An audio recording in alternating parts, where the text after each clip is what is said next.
संकल्प को आगे बढ़ाने का कार्य किया गया। भाइयों बहनों, कोरोना के दौरान आप सबने देखा होगा,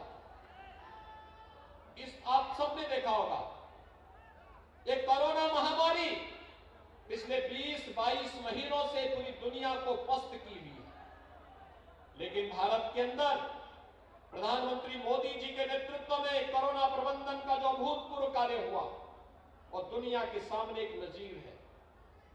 और बिना रुके, बिना डिगे, बिना झुके, क्या गांव हो, क्या गरीब हो, क्या किसान हो, क्या नौजवान हो, क्या महिलाएं हो, समाज के प्रत्येक तबके के लिए इस प्रकार की योजनाओं को लागू करना, उसे लागू करना, चाहे वह फ्री में टेस्ट हो, फ्री में उपचार और फ्री में वैक्सीन के साथ साथ अब फ्री में अन्न योजना का लाभ भी। डबल डोज की सरकार है तो अन्न का डबल डोज भी मिलेगा। कितने लोगों ने वैक्सीन लगाया है यहां पे? इसका मतलब जो लोग वैक्सीन का विरोध कर रहे थे, आप सबने संकल्प ले लिया कि अब उनको पूरी तरह उनको ही विरोध कर देना है। कुछ लोग वैक्सीन का विरोध कर रहे थे ना, क्या वे ठीक कर रहे थे? वे जीवन के साथ खिलवाड़ कर रहे थे, देश की लड़ाई को कमजोर कर रहे थे, गरीब को बचाने की मुहिम का विरोध कर रहे थे। अन्न योजना का लाभ जिन गरीबों को इस समय मिल रहा है, 2017 के पहले यही अन्न माफियाओं के पास चला जाता था। सत्ताधारी, सत्ता का प्रश्रय पाने वाले माफिया, ये पेशेवर गुंडे इस अन्न को खा जाते थे और सत्ता का हाथ उनके साथ होता था। दोनों मिलकर के, एक साथ मिलकर के गरीब का हक छीनने का कार्य करते थे। आज तो भाइयों बहनों, आपने देखा होगा, न केवल अन्न योजना के माध्यम से सर्वाधिक प्रवासी कामगार और श्रमिक अगर किसी जनपद में आया तो जौनपुर जनपद था। 2 लाख से अधिक प्रवासी कामगार और श्रमिक कोरोना कालखंड में वापस जौनपुर में आए थे। लेकिन भाइयों बहनों, उसमें से प्रत्येक के जीवन को बचाने के साथ साथ प्रत्येक के हाथ को काम देने का कार्य भी हमने केंद्र और प्रदेश सरकार ने यहां पर किया है। कोई बेरोजगार नहीं, हर एक को राशन कार्ड भी दिया गया, फ्री में अन्न योजना का लाभ भी दिया गया। और फिर एक जनपद एक उत्पाद की योजना हो या फिर शासन की विभिन्न योजनाओं को जोड़ करके कोई हाईवे पे काम कर रहा था, कोई एक्सप्रेस वे पे काम कर रहा था, कोई गांव में ही चलने वाले विभिन्न प्रकार के कार्यक्रमों को कर रहा था। और अब तो हम लोगों ने त्रिस्तरीय पंचायत के प्रतिनिधियों के मानदेय के साथ साथ उनके अधिकार को भी बढ़ाने का काम किया। गांव के अंदर विकास के कार्य के लिए बहुत इंतजार नहीं करना पड़ेगा, विकास का कार्य गांव के अंदर त्वरित गति से आगे बढ़ सके, इसके लिए भी इस कार्यक्रम को आगे बढ़ाया है। निराश्रित महिला, विधवा महिला हो या वृद्धजन हो, इन सभी लोगों के मानदेय में इसीलिए बढ़ोतरी की गई है। दिव्यांगजन हो, हमारे यहां किसी व्यक्ति के नाम पर नहीं, हमारे यहां निराश्रित जो है उस निराश्रित के नाम पर ही उसको पेंशन दी जाएगी। ऐसा नहीं होता जो पिछली सरकार करती थी, अपनी पार्टी के नाम पर वह जबरदस्ती खैरात बांटती थी, प्रदेश के खजाने में डकैती डालने का कार्य करती थी। भारतीय जनता पार्टी ने तो कहा कि जो गरीब है उसके साथ हम खड़े होंगे, उसके साथ हमारी संवेदना ही नहीं होगी बल्कि शासन की योजना भी होगी। और भाइयों बहनों, शासन की योजनाओं को जोड़ने के लिए ही आज हम सब यहां पर उपस्थित हुए हैं। माननीय गडकरी जी का आगमन इस जौनपुर जनपद में आज हुआ है। आज उनके द्वारा यहां पर जो बहुप्रतीक्षित मांगे आपकी थी, शिलान्यास के उन कार्यक्रमों का, चाहे वह भदोही से जौनपुर मार्ग के चौड़ीकरण का कार्य है, लगभग 400 करोड़ रुपए की लागत से कार्य होगा, उसका शिलान्यास हो रहा है। मछली शहर से भदोई मार्ग के चौड़ीकरण के कार्य पर 700 करोड़ रुपए खर्च हो रहा है। आज उसका भी शिलान्यास यहां पर हो रहा है। जौनपुर में एक मेजर ब्रिज के निर्माण की कार्रवाई, इस पर भी यहां पर आज उसका भी कार्य, उसका शुभारंभ माननीय गडकरी जी के द्वारा किया जा रहा है।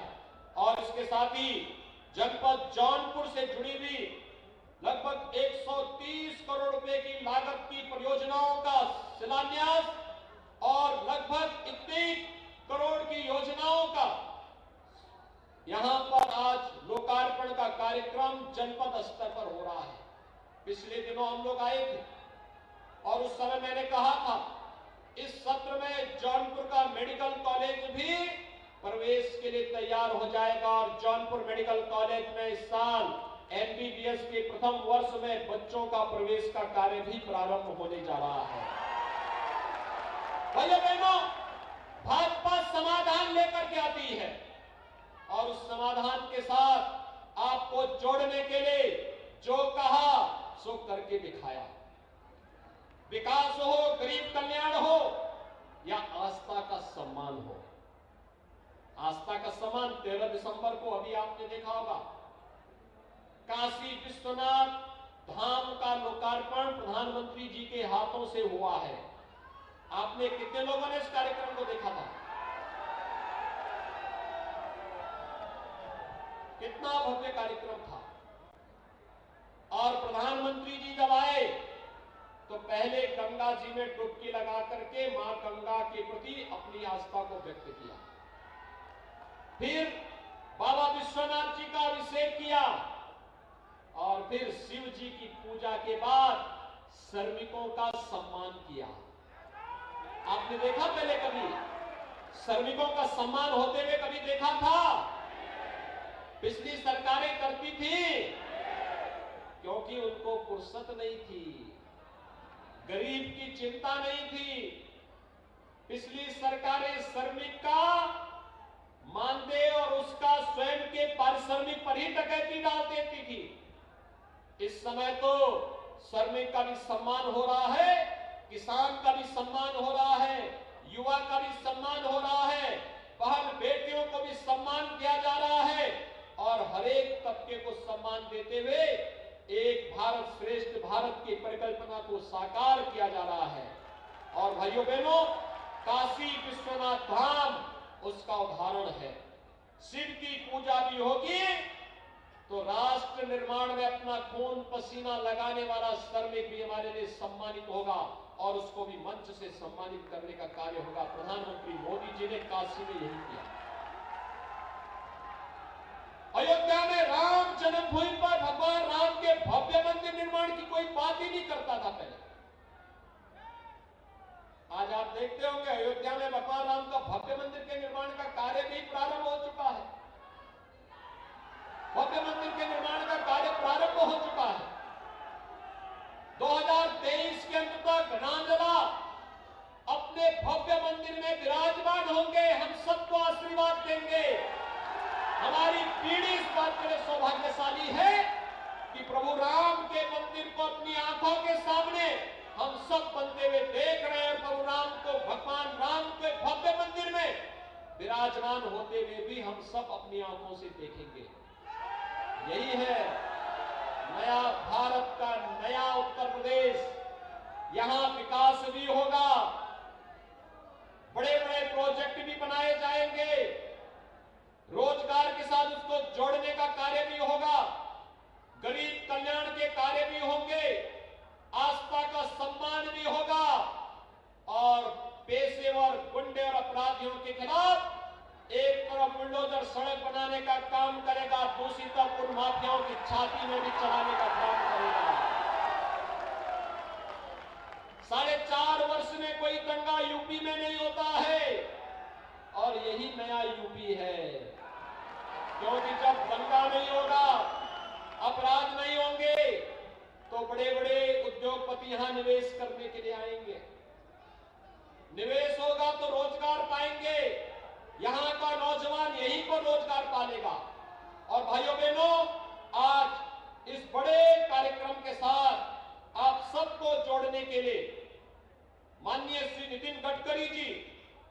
जिन्होंने उत्तर प्रदेश को पिछले 7-7.5 वर्ष के दौरान लगभग 3 लाख करोड़ रुपए की प्रोजेक्ट यूपी को दिए हैं, जिन पर कार्य युद्ध स्तर पर चल रहा है। और आज भी हजारों करोड़ रुपए के प्रोजेक्ट को यहां पर शिलान्यास के साथ और लोकार्पण के साथ जोड़ने के लिए वे स्वयं जौनपुर में आए हैं। उनके स्वयं के संसदीय क्षेत्र में उनका कार्यक्रम चल रहा है, लेकिन जौनपुर वासियों से और पूर्वी उत्तर प्रदेश वासियों के प्रति अपनी आत्मीयता को दिखाने के लिए वे आज स्वयं वहां से यहां आए हैं। कार्यक्रम के बाद फिर सायंकाल वापस फिर अपने संसदीय क्षेत्र में जाएंगे। मैं इस अवसर पर एक बार फिर से माननीय नितिन गडकरी जी का जौनपुर वासियों की ओर से, मछली शहर वासियों की ओर से और पूर्वी उत्तर प्रदेश और उत्तर प्रदेश के नागरिकों की ओर से हृदय से स्वागत करता हूं, अभिनंदन करता हूं। आप सब मेरे साथ बोलेंगे, नमः पार्वती पतिये हर हर, भारत माता की जय जय श्री राम।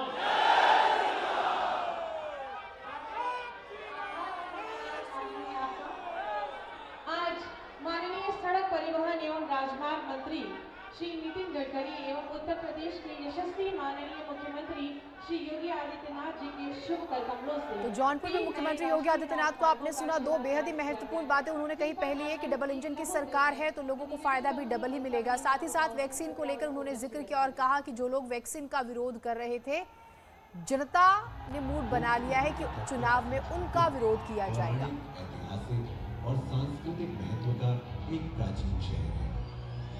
माननीय प्रधानमंत्री श्री नरेंद्र मोदी जी के कुशल नेतृत्व में भारत सरकार द्वारा राष्ट्रीय राजमार्गों के माध्यम से जौनपुर के विकास को नई दिशा देने के लिए कई महत्वपूर्ण परियोजनाओं पर काम किया जा रहा है, जिनके माध्यम से जौनपुर में कनेक्टिविटी और व्यापार में वृद्धि होगी। आज माननीय सड़क परिवहन एवं राजमार्ग मंत्री श्री नितिन गडकरी एवं माननीय मुख्यमंत्री योगी आदित्यनाथ के कर कमलों द्वारा 3 नए राष्ट्रीय राजमार्गों का शिलान्यास किया जा रहा है, जिसमें 396 करोड़ की लागत से 38 किलोमीटर लंबे NH 135A भदोही मड़ियाहू जौनपुर मार्ग का निर्माण किया